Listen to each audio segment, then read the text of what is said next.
It'll probably go something like this year we participated in the game jam. I did it with my buddy Calvin. And then it'll be like yada yada yada. This is how we made the movement.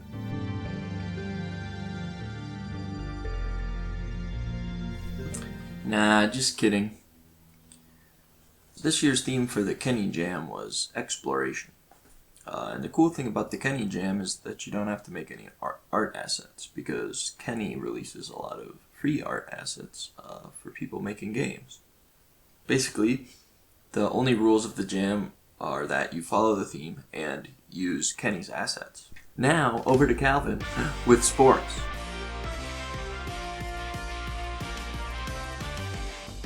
So this year I forced Brendan to join me in the Kenny Game Jam 2023. And I was super excited to get him back into game jams after his most recent mishap. He was willing, he's a good dude, so he wanted to help out. We had a couple good ideas.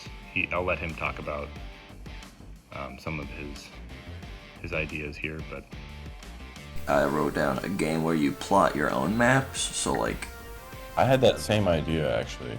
One idea that we both had was you make your own map as you progress throughout the world. And I thought it'd be cool to make it a platformer, to make it hard to get to those areas that you chart on the map. So the first order of business is to get all the assets we need from Kenny.nl. We knew we wanted to make a 3D game, so we mostly just looked at the 3D. Here are the packs we ended up using. Cartography pack for all the map stuff, and then a mixture of the fantasy town, the food kit, the mini dungeon, the nature kit, particle pack, and survival kit for the rest of the 3D. I was able to construct a small man out of food.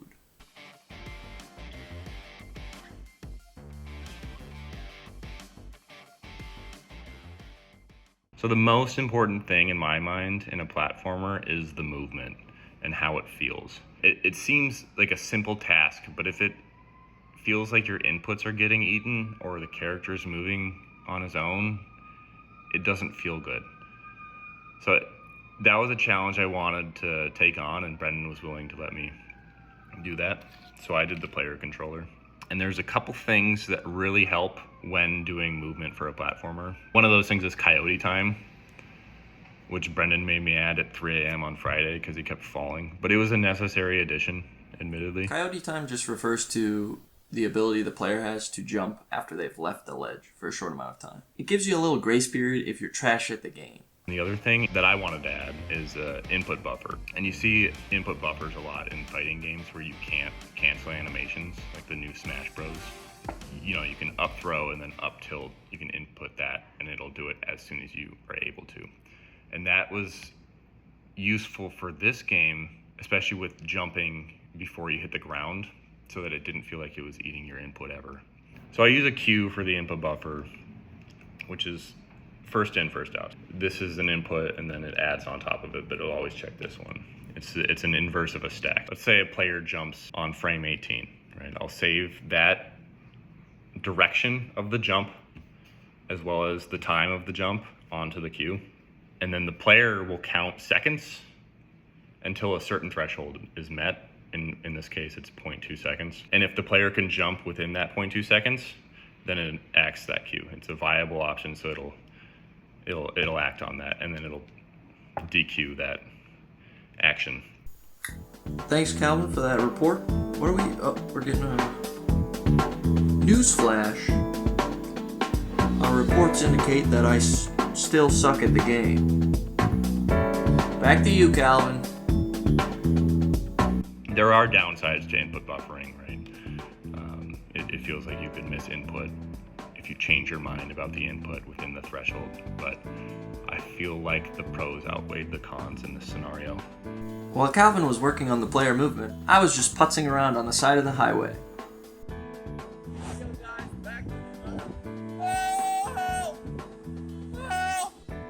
I think you can jump out of it twice. Like, I think you're grounded there.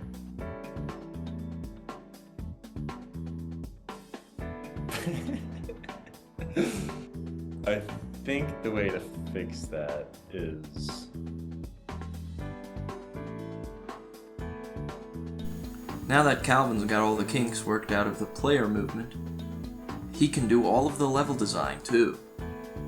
No, but for real, he did all the level design, he did all the player movement, he did an awesome job, he really killed it. I made the guy, the animations, I fed him animations as he asked for more mechanics, and we figured out what we wanted. I went in and spruced up all of his level designs.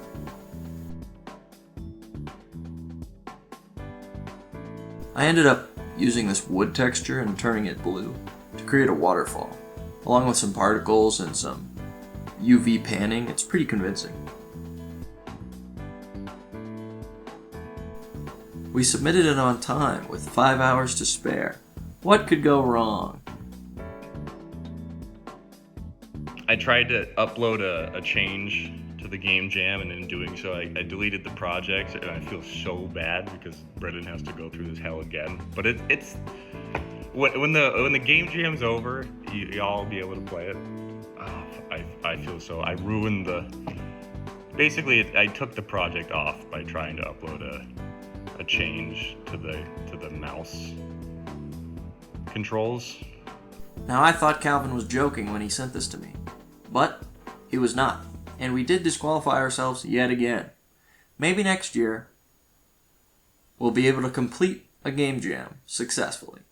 It feels really good. Yeah, I agree. It does feel very fun, and it's super nice to see people having played the game themselves. Me oh, it feels super good to play, because I think that's something you never really get until people play your game.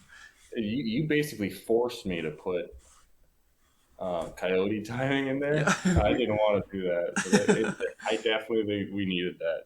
I kept dashing off the ledge and dying, so that was more of a skill issue, but you were right. We needed that, and we also needed wall jumping. It added a lot of depth without a lot of complexity.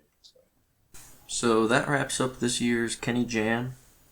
It was a pretty fun experience overall, and I think we made a decent game. Calvin also ended up adding netcode, probably out of frustration after he deleted the build.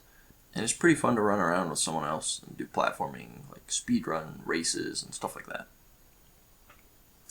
If you want to play the game, it's Grumbo's map on itch. In the jam comments, there's a Dropbox with the exe, but eventually we'll re-upload the game when we can.